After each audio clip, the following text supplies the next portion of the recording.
Hello, namaste, and a very warm welcome to all the viewers of India Rising. So, dear viewers, recent times have been interesting. On the one hand, India's productivity, industry, and global respect are rising, right? I'm sure you all will agree with that. But on the other hand, it is clear that there is a choreographed attack on Indian corporations and, by association, India's government, entire economy, and society. So, in addition to our frequent guests, Dr. Nivedita Haran and Narayanan Komerath, we have a new guest, Shashank Davangere, who is immersed in the issues that we discussed today. So, let me welcome each one of them. Please welcome Shashank Davangere. Namaste, Dr. Narayanan Komerath and Dr. Nivedita Haran. Welcome, all three of you. And let me tell our viewers, because we are talking about uh, all this churning that is going on in India. So, we are calling today's episode Navigating Through Stormy Seas. So, let me introduce our first guest, Dr. Sorry, he's not a doctor, although we have a tradition of having a lot of doctors in our program. But Shashank Davangere, he is a very, very dynamic person. He's a part of a team running Money Mitra, a company that connects lenders to small and medium enterprises in India. So he speaks from intense experience in the topics that we discussed today.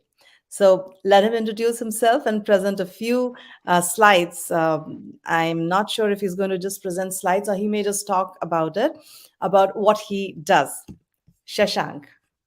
Thank you, Anjali, and thank you, team, for having me here. It's my pleasure. So, as Anjali said, my name is Shashank, and then I'm a part of a company called Money Mitra. Money Mitra is a company which tries to bridge the gap between institutional lenders and banks and MSMEs in India. MSMEs stand for micro, small, medium enterprises, and they form the backbone of Indian economy. Most of them are very small and they do not have the financial discipline and the books that banks require to give them a loan. On the other hand, the banks themselves are very wary of giving loans to unknown entities, lest they become a Vijay Mallya or somebody like that. So this is where Money Mitra comes in. We help the enterprises by creating the documents needed so that institutional lenders and banks can give them loan. At the same time, we give what is called the Money Mitra Value Index for the banks, which takes into account not just the financial aspects of a company, but also its longevity, the industry it is in, the market size, and things like that, so that it gives the lenders a better picture of where the company stands. So, yeah, as Anjali said, it's fair to say that I have skin in the game as far as Indian economy is concerned. So, Shashank, the media headlines, right? They are full of terms such as stock shorting, inflated valuation, and about the Adani Group having lost something like dollar 100 billion within days. So, could you please give us a quick a primer on these terms? And you're welcome to either use slides or if you just want to explain in words, that's fine too. Please go ahead. Yeah, thanks. I'll probably use words because, yeah. So stocks represent, as everybody here knows, and most of the people who listen to the episode will know, that stocks represent ownership of a company. So if you own a stock, it means that you own a part of the company, and that is how the companies are bought. And it also helps in that's also how hostile takeovers are done. Recent example is Elon Musk bought 7% of Twitter stocks initially, and then he bought the rest of the stocks, which then made him the owner of Twitter.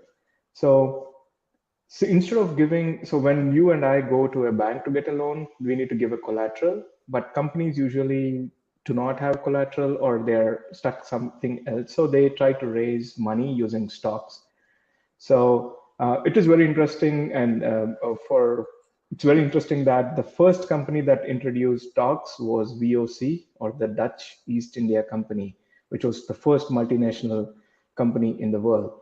So That's the for the stocks, and then we have something what's called the bonds. Okay, while the stocks are a share of ownership in the company, bonds are literally debt.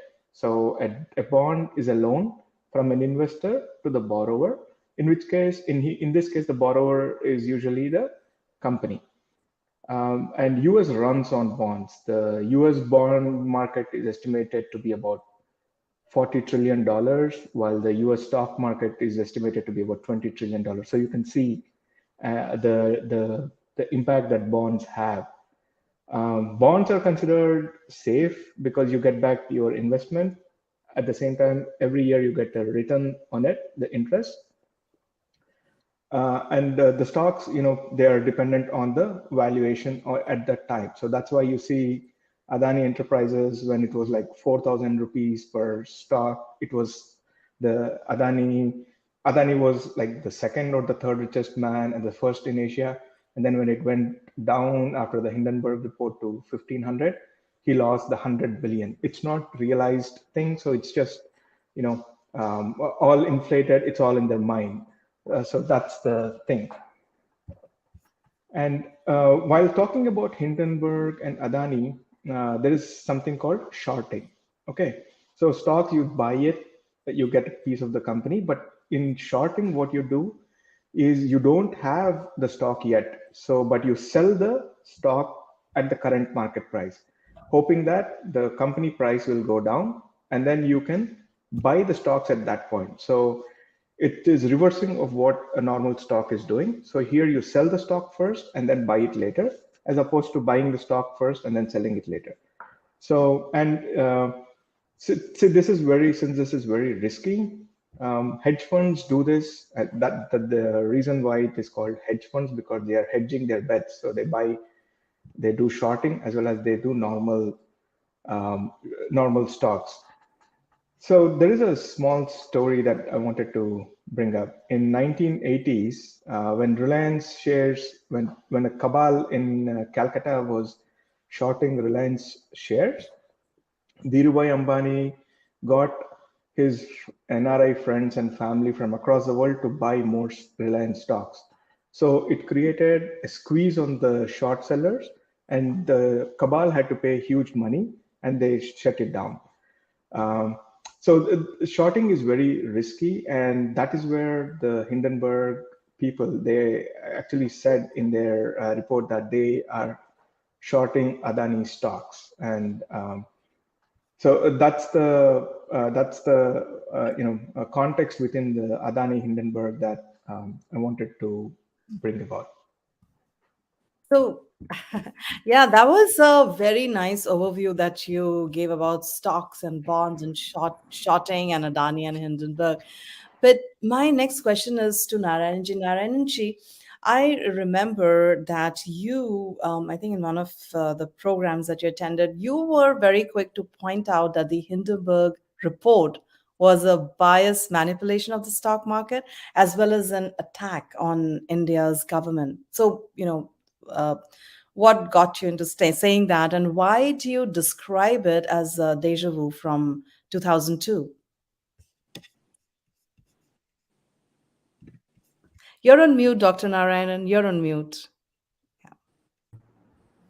Okay, glad to be back here again. Thanks, Anjali.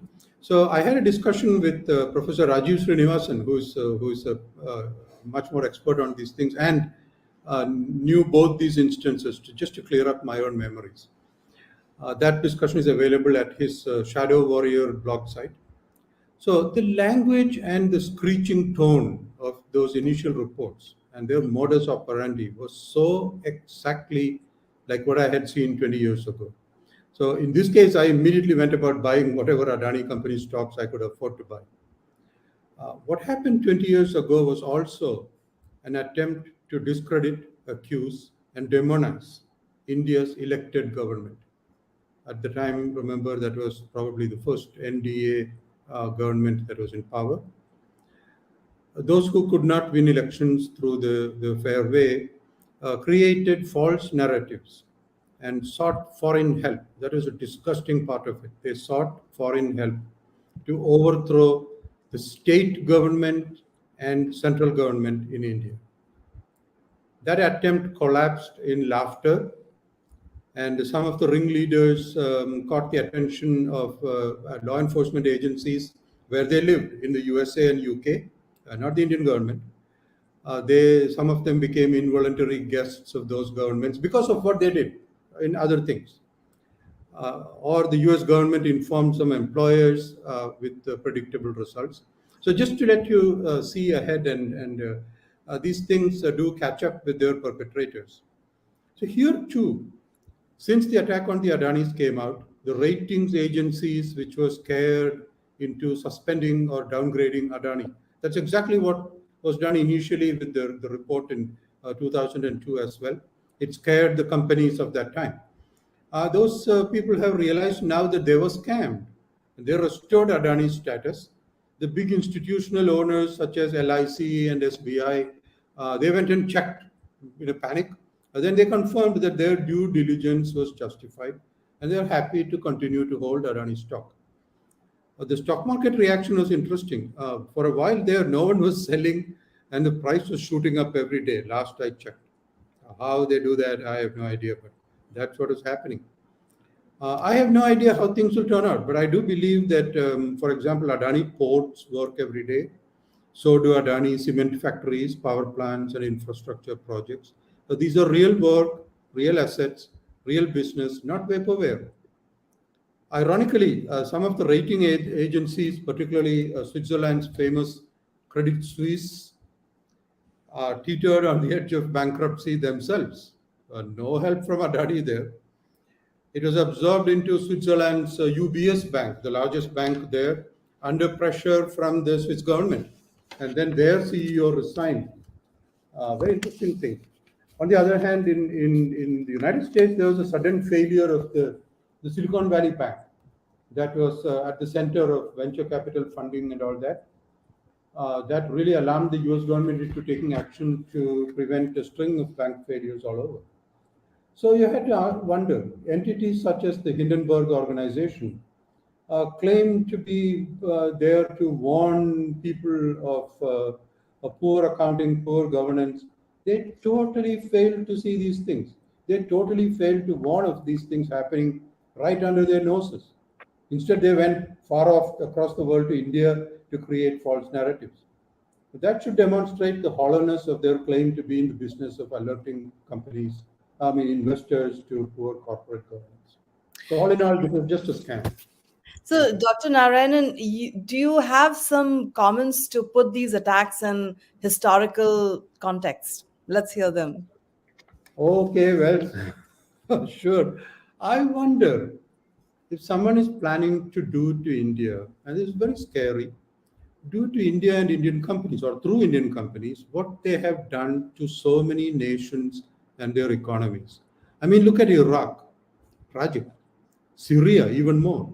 Libya, Ukraine, Sri Lanka, Lebanon, just to name a few. I think much of Africa, the list would be very, very long. Major parts of Latin America. Millions of people have lost their savings, they've lost their lives to senseless violence. Millions more are traumatized.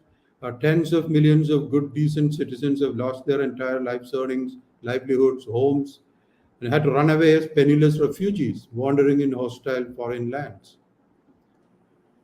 View that threat from Mr. George Soros to India as an ominous alarm bell. That sort of strengthens all these conspiracy theories about deep state and reset and things like that. Maybe they are not so baseless. Such attacks are part of human history. So let's look at context. I mean, what constructive purpose to humanity do these attackers serve? They bark loudly, but are they really watchdogs against corporate fraud? I think we just saw the answer to that. Watchdogs for human rights. Look at all the nations that they have blessed. Or are they just plain robbers slandering their innocent victims? I mean, robbers have always used such rationalizations. Oh, they're rich and arrogant. Oh, they deserve that. Oh, rob the rich and feed the poor, and we are the poor. Robbing and brutalizing those who go about doing trade and building good things is as old as human history, unfortunately. And then they glorify that. There is a professional name for such people. They are pirates.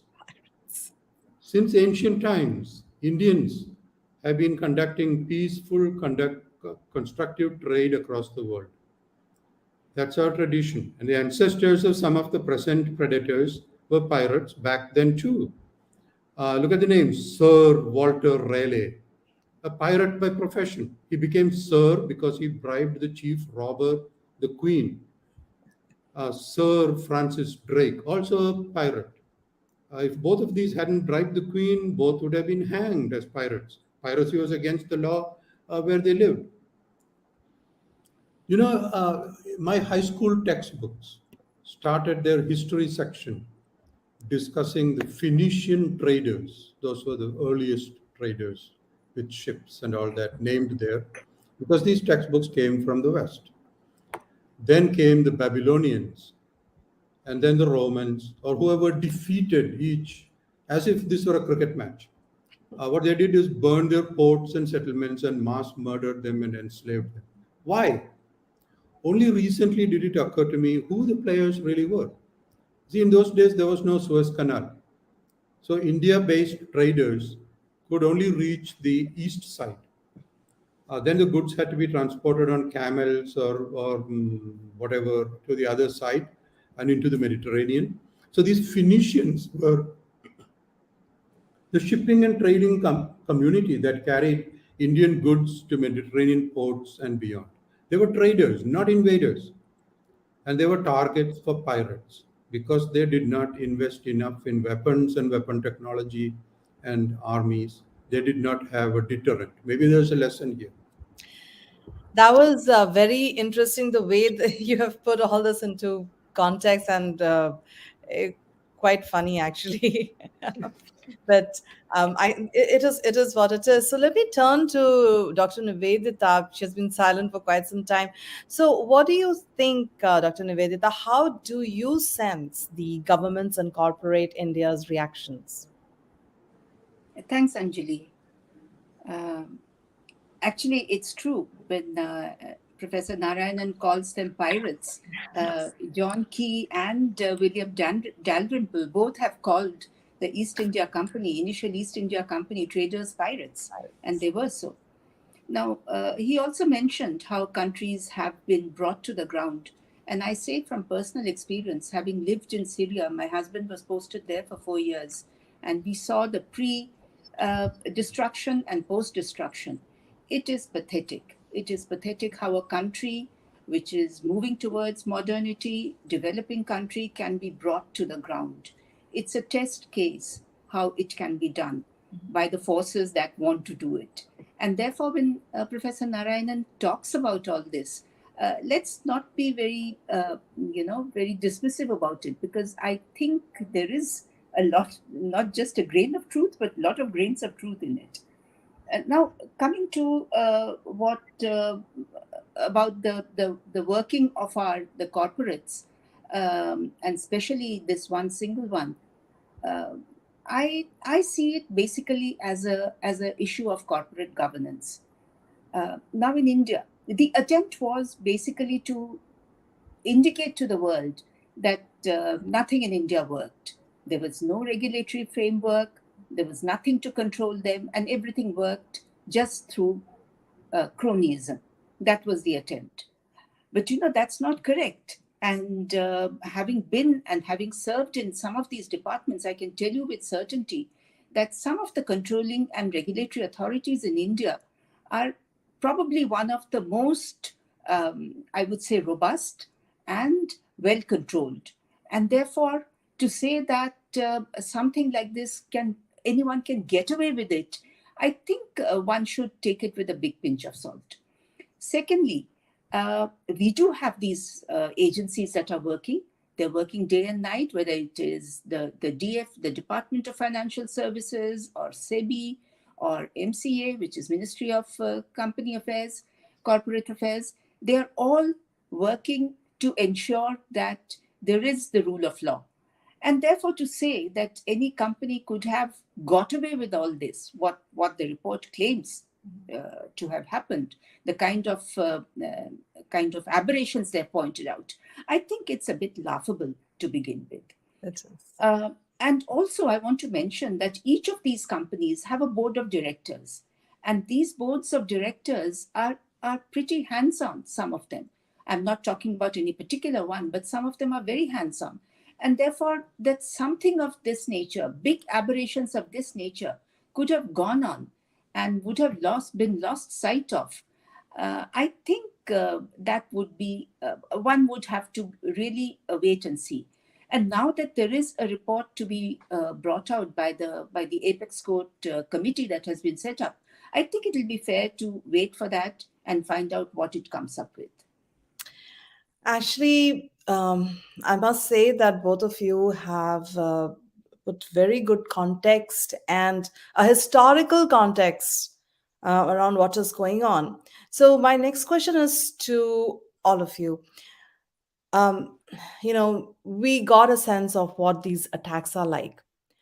But then, what do you see as lessons to protect the steady growth in India and reduce the vulnerability to, these kind of organized attacks?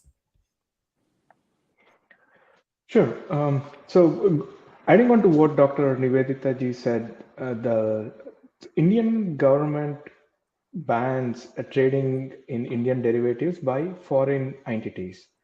So whoever has done the shorting on Hindenburg's case has to be an Indian owned and Indian operated entity.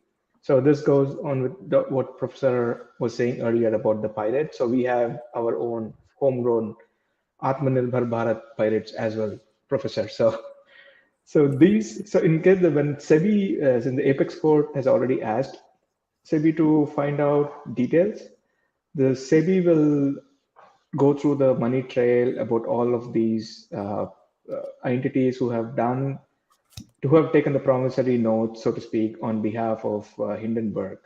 So, and there is one thing I would like to bring is that it is very high time that the India Inc. Um, takes a look at this attack, and this is a well coordinated attack as we've all been talking about. And the motto should be that you attack one, you attack all of us, because we sail together, we sink together. As far as every company, small, big, doesn't matter in India is concerned. So, and the good thing about Adani stock was that 90% of it was owned by Adani, his family and friends. So not all companies are like that. So that could be a very weakness on part of companies that the India Inc. should realize and take care. And we have seen that happening with when the Adani FPO, the first primary offering was taken up just after the Hindenburg attack. Ambani, Sunil Mittal, Jindal, Pankaj Patel of Zydus, all of them put in their own money to buy the FPO and pushed and it ended up getting oversubscribed by 125% just by these. And on top of that, we have retail investors as well. So I think there should be a corpus fund created by these India Inc., the big Bs of the India Inc., for a rainy day. It will serve two purposes. One, it will deter such attacks from happening again, since the corpus fund could negate the shorting. And then two, it would give India Inc. an option to purchase businesses elsewhere in the world, like a sovereign fund, but not by the government, but by entities of business. So they have more skin in the game. On a positive note, before the Hindenburg attack, before the Hindenburg report took place, there were about 3 lakh in retail investors in Adani Enterprises, their biggest stock, Adani End. That's what it trades by. So after the attack, though, it's about a couple of months since the report came out, and as of today, there are about 7.5 lakh retail investors. It shows that the common Indians, the Aam Aadmi, trust Adanis and Ambanis of more than the reports that are generated sitting in DC or London or somewhere else. Very true, very true. And Dr. Nivedita or Yeah, I Narayan? agree. Thanks. Yeah, Anjali, I agree with Shashank. I think that's a very good idea about a corpus fund. There was a talk going on at some point of time, and there was a think tank report given to the government, I recall. I think that would be a very good idea. Apart from that, I feel this should be a wake up call, and it should not be left to just go unnoticed. And the entire thing should be taken to its logical end. Whatever has happened and the history of it and the reason behind it, I think we need to delve into it, because it is a question of the security of the country, and I think the entire existential existence of the entire country, and therefore we cannot just take it lying down. I wonder what Professor Narayanan has to say. I think he's Dr. Narayanan. You're talking on mute again. I agree. Okay. I agree that some deterrence is essential. I also think that there have to be some exemplary historical anecdotes on what happens to entities that indulge in such things. It's like teaching little children, don't do such things because look what happened to XYZ. I'm not suggesting that victimized companies should take the law into their own hands, absolutely not. But I think governments can and should exercise their vast range of options to convey some very definite educative experiences. So I have a question, Dr. Narayanan. De-dollarization, is it a step in this direction? Is it linked? Has it got anything to do with what is going on in this current context? I mean, I know we are talking about Adani's and the Indian economy, the currencies, but the way it is all linked. And talking about the wake up call, Sure. I am hearing from a lot of my friends and families, they're saying, oh, this de-dollarization is a wake up call. So just trying to understand, if you can put that also into context, that will be great. So yeah, I think that's way over my head, but I'll just say offhand, um, I would find it strange that if, say, Tanzania and Fiji, who are very far away, want to trade resources that they each have, they have to do it through US dollars. That makes no sense to me. Bilateral trade, shouldn't it use bilateral currency exchange? That seems like a no brainer. I have heard, for example, in the past, that diplomatic agreements between nations, I don't know if Dr. Nivedita has seen this, diplomatic agreements were written in French because French is so precise. Well, I should use Sanskrit if that's the case. But I think it was actually because no one understood French, but thought it was très elegant to write in French. Rather silly. So, de-dollarization of bilateral trade not involving the US seems long overdue. I mean, it might have been difficult a long time back because they said, "Oh, I don't know what currency Tanzania uses, so I have no, they'll know." But if they want to convert each other's currency, they can do it today by looking at against the spot market price of gold or basmati rice, or just look up on the web what their currency rates are, or just barter. I don't see the need, but of course, I know nothing about these things beyond expressing such opinions. Uh, but on the other hand, now there is no denying that the US dollar is at a very high point. Okay, I think I look at the history versus Indian rupees, and it's pretty scary. And I'm told that it's even more scary if you look at other currencies. People say that this rise has no support. I'm not getting into whatever the reason. So it may collapse any day. But I view that particular thing, the dire predictions of how the United States will collapse and this and that and all that. But I view that just like I view dire predictions made against India back in the 1960s. Oh, it's never going to last. Oh, it's going to break up. America is resilient, and those who bet against America have generally done badly. for the past 400 years. There is a good system in America, and United States has massive resources, not least the people. So the USA will find a way to thrive, not just survive. If nothing else, all else fails, this is what I keep reminding people. The US can and has in the past gone back to being isolationist. It's a very scary prospect. And then we can see all the people who rush and beg the USA to help and intervene and seek to imitate it. So I don't think much is going to happen in that. In the short term, too, I do wonder whether the US dollar is not going to drop sharply to a somewhat more sustainable level. But what will happen to the Indian rupee's valuation in that, I simply cannot predict. So I don't think anything hugely earth-shaking is going to happen. Some things will happen, probably. Well, I would like to get some input from Shashank. Shashank, since you have you have your skin in the game for this Money Mitra and some other things that you're involved in. What is your take on de-dollarization? Right. I agree with Professor here saying that it's U.S. collapse is way overrated. And the U.S. has massive resources, as we all know, and the U.S. dollar won't collapse anytime soon, but it can decline. That's two different things, right? One is collapse, the other is decline. The decline could happen, and we are seeing that happening. Even the US Fed had mentioned about the value of the US dollar declining with the extra trillions that are getting printed.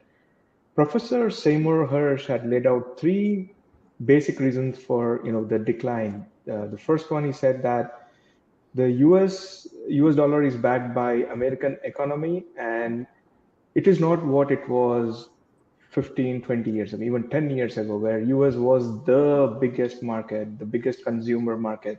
Even now, it is still the biggest consumer market, but the gap is closing with the rise of China, rise of India, and even Indonesia and other countries in Africa, which they are coming up to speed. So it's the US, the value, the entire value of US economy is getting, with all of these combined, it's reducing.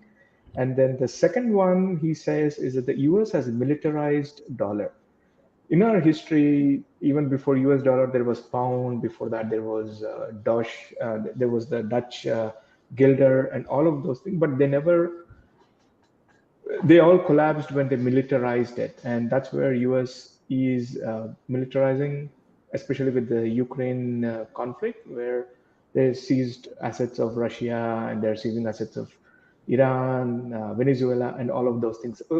What it creates is a doubt in the minds of other countries whether they are friends with US today, but who knows what can happen tomorrow. So that is just a question mark, but that question is enough to start countries to think about investing in other currencies other than US dollars. And that's where we see on the UAE stock exchange, rupee got added as the fourth currency to be traded in.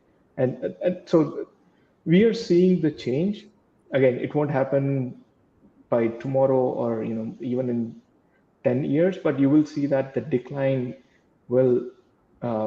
is going to happen.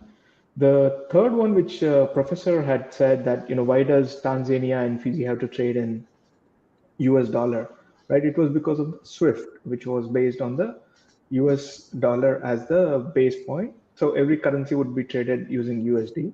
But with the rise of the central bank digital currencies, that won't be needed anymore. So any country can trade with anything, real-time exchange. It doesn't have to be traded. I don't have to get US dollars and then pay you in US dollars, and you don't have to sell US dollars to get paid.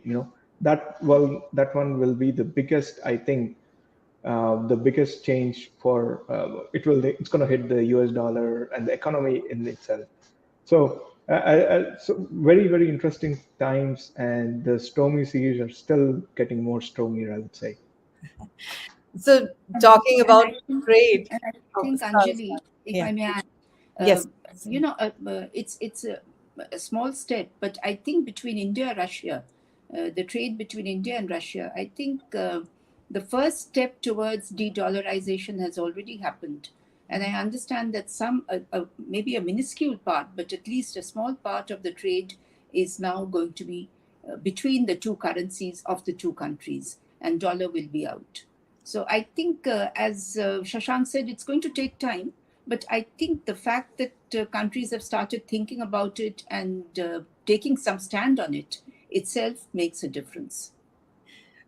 So I think you guys have explained it really well. I want to ask about maybe it's a little different context, but what would you say about this freedom of speech being taken away by these foreign agents? They are using this to destroy law-abiding NGOs, and the freedom of speech is being taken away. What would you say about that? Uh, Is a do you question want to me to me? go, Anjali? Yeah, I do have a lot to say on that. Yes. Absolutely. Please go ahead. Let's look at it. Let me just explain. We have this. We had the NGOs, the INGOs, and the so-called the social enterprise sector working in India, which was totally uncontrolled. Uh, One had no idea what happened within those NGOs or those not-for-profit organizations, whether their accounts were actually audited or not, what impact were they having, what kind of projects were they taking up. Government had no idea. Nobody had any idea. So I think this is a good stand which the government took. I think it was in the FY 2019-20, when it was announced that there would be something called a social stock exchange. And this is not taking away anyone's freedom. What it does actually is opens up these organizations to more funding, to more projects, to better networking, and also to make sure that they are more transparent. After all, when some company works in India or works in any country, it should be open to transparency. We should know what kind of projects they are taking up. It should not be hidden from the people who are going to be the beneficiaries. So I think the reason why people are making a big issue of it is because, and I think all of you must be aware of it, that the only control the government had over them was through what is called the FCRA registration. They had to get a registration in order to receive foreign funding. And I know my batchmate was posted in MHA, the Home Ministry, in this division. She was handling this division. And it's a big headache. Nobody has any idea what goes on in these organizations. And sitting in Delhi, it's impossible in a country as large as India to know what an NGO coming from abroad or within India, what fund it gets from abroad, whether it gets any funding, where are the projects being implemented using this funding. It cannot be done by an officer or a group of officers sitting in Delhi, and therefore making these organizations brought within SEBI is, I think, I think it's a very good idea, and therefore I don't think there is any reason to crib about it. Dr. Narayanan, do you have any comments to make on? I do. And yeah, it goes back a long way. So what Dr. Nivedita said is absolutely right. People really had no idea what was going on, and there were all kinds of narratives around. Back around 2006, a book was released in New Delhi, and the title was something like NGOs and Foreign Funding, Anti-National Industry. There were 6 essays in that book, and I think many of the points made in those 6 essays, and they were just very well-researched, factual points there. Many of those points have since been proven, and some of the recommendations have been adopted. At least law enforcement in India and in the USA were alerted. I have a feeling that in some cases their hand was forced by the publication of that book, because they already had investigations underway. But since the cat was out of the bag, they had to move. In any event, governments have known that several NGOs were conduits for foreign money to destabilize nations. But now they have learned that they better act. They can't just sit around claiming that they are watching or monitoring the situation. There's a recent case right now before the Supreme Court of India, and I suppose that makes it sub judice, but the argument allegation is that there is widespread and massive attacks upon a certain minority community in certain states of India.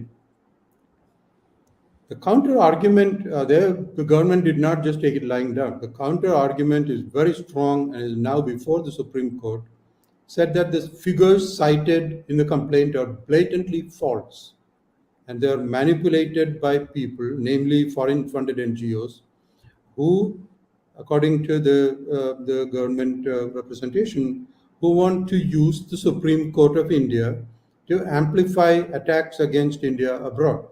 This is one of the things that's going on. This is a very new and very strong rebuttal.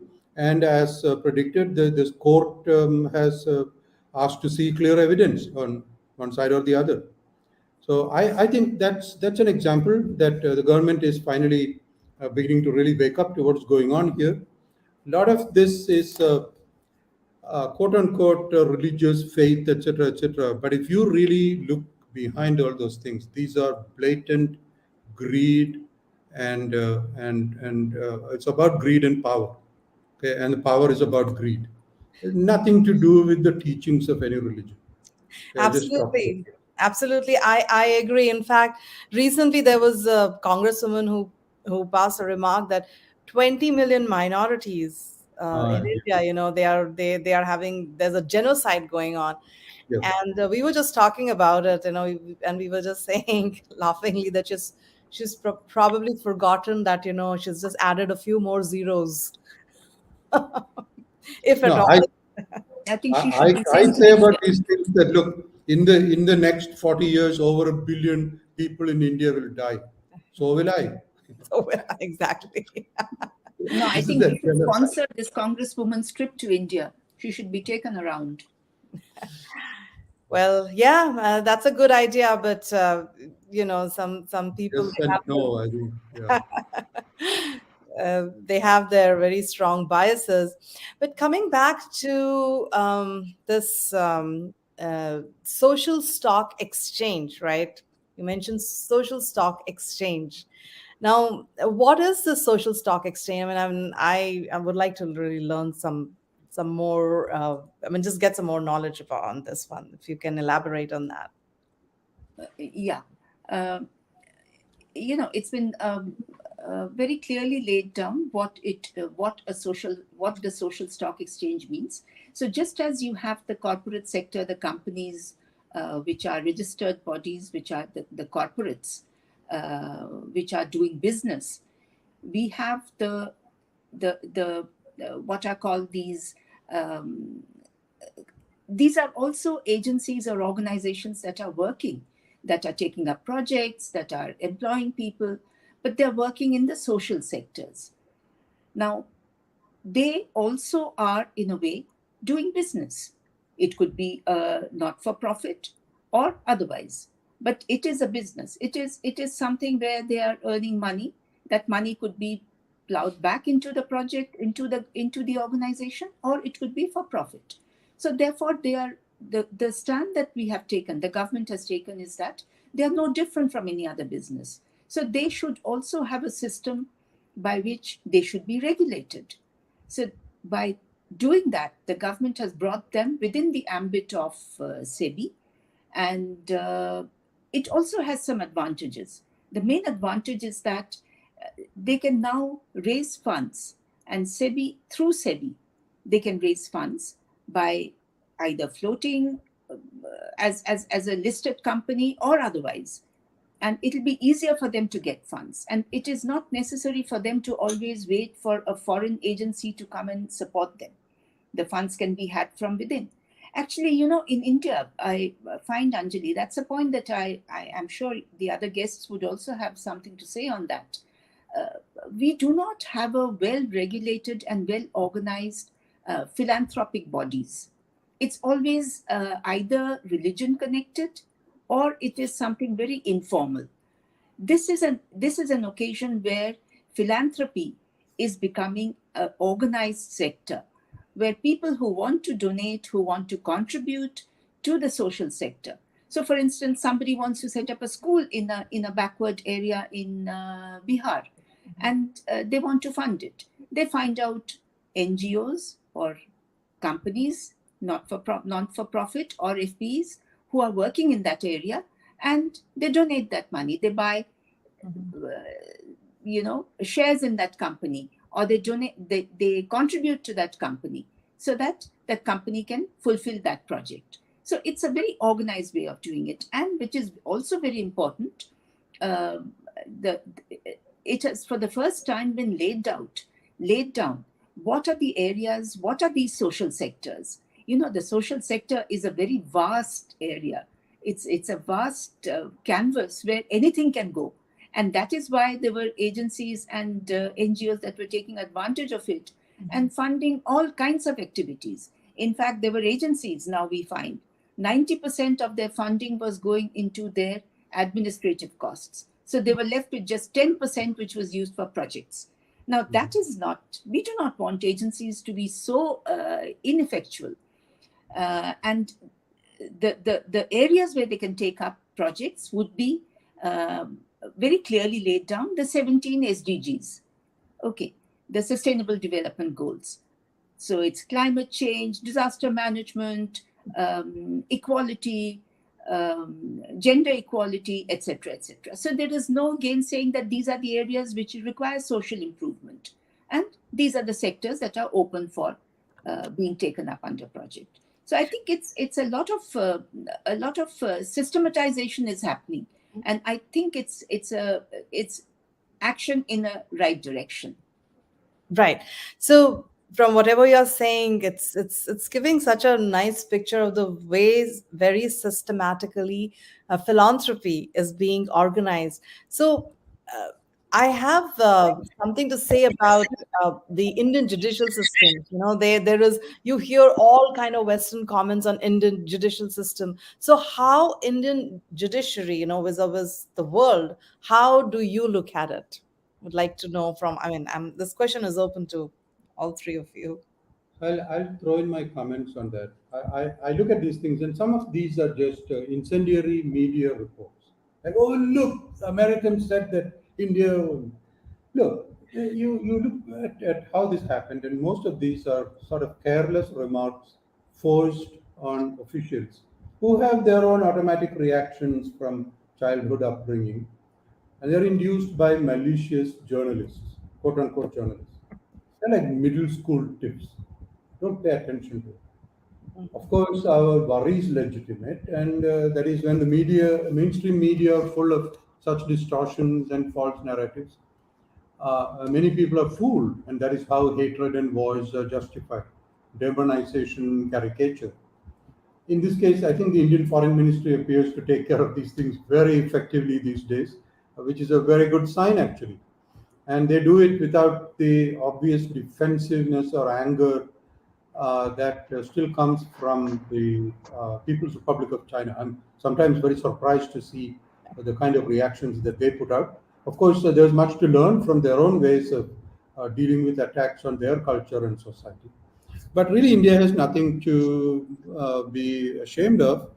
And all these things about Indian freedom is in danger, and it's all just nonsense. I just say ignore it, or leave it to the right people to respond to those things. Yeah, I would like to add one thing to what Professor had said, that if anything, the Indian judiciary itself has to become more Indian. Right now, it's all they start learning from habeas corpus rather than any other Manusmriti or any other Yagnavalkya Smriti. We have a lot of things. There's nothing in the Indian penal code or Indian judiciary about that. It's all Western looking, Western oriented. When we talk of Atmanirbhar Bharat, at some point, I think, in the future, even if it's not today, at some point in the future, the Indian judiciary has to take a look and start incorporating our Indic beliefs and thoughts, as Nivedita ji correctly mentioned, into the into the system. It is for Indians, by Indians, of Indians, which is not the case currently. Well, this was such an enlightening session, and I have to say this that each time I do an India Rising episode with Dr. Narayan and Dr. Nivedita or any of our guest speakers, I always feel that I there is another version of Anjali that emerges, which is much more knowledgeable, and I feel so enriched, and I'm sure that our viewers feel the same way. So, thank you so much to all three of you for joining and looking forward to our next episode, number 6. And it's been a pleasure always to have you. Thank you so much, Shashank, Thank Dr. you. Nivedita, and Dr. Narayanan. Thank you. Thank you. Namaste. Namaste. So, viewers, friends, after listening to our esteemed panel, I hope your doubts about these scams by India and anti-India forces have been clarified. So, after all these years, the sun is finally rising and shining again on Bharat Bhumi. So, let us all join hands and usher this new era of rising India. Thank you so much and have a wonderful day. Namaste.